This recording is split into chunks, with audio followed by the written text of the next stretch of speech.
Now let's go over some of the more advanced functions of the trending tool.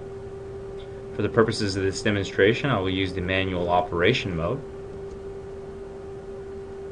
And I will start the trending tool using the start button.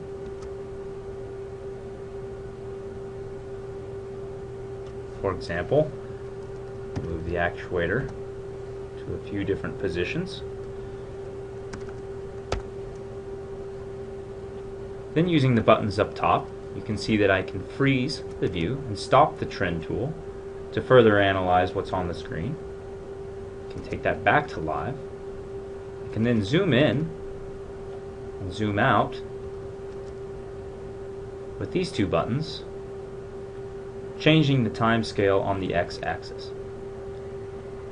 I can also press zoom full to zoom out and display all of the information that has been logged since I started the tool. I can then press Properties and change various things within the tool. For instance, the names of the traces and their color. I can also export this data as a wet HTML and put this into a different program for further analysis.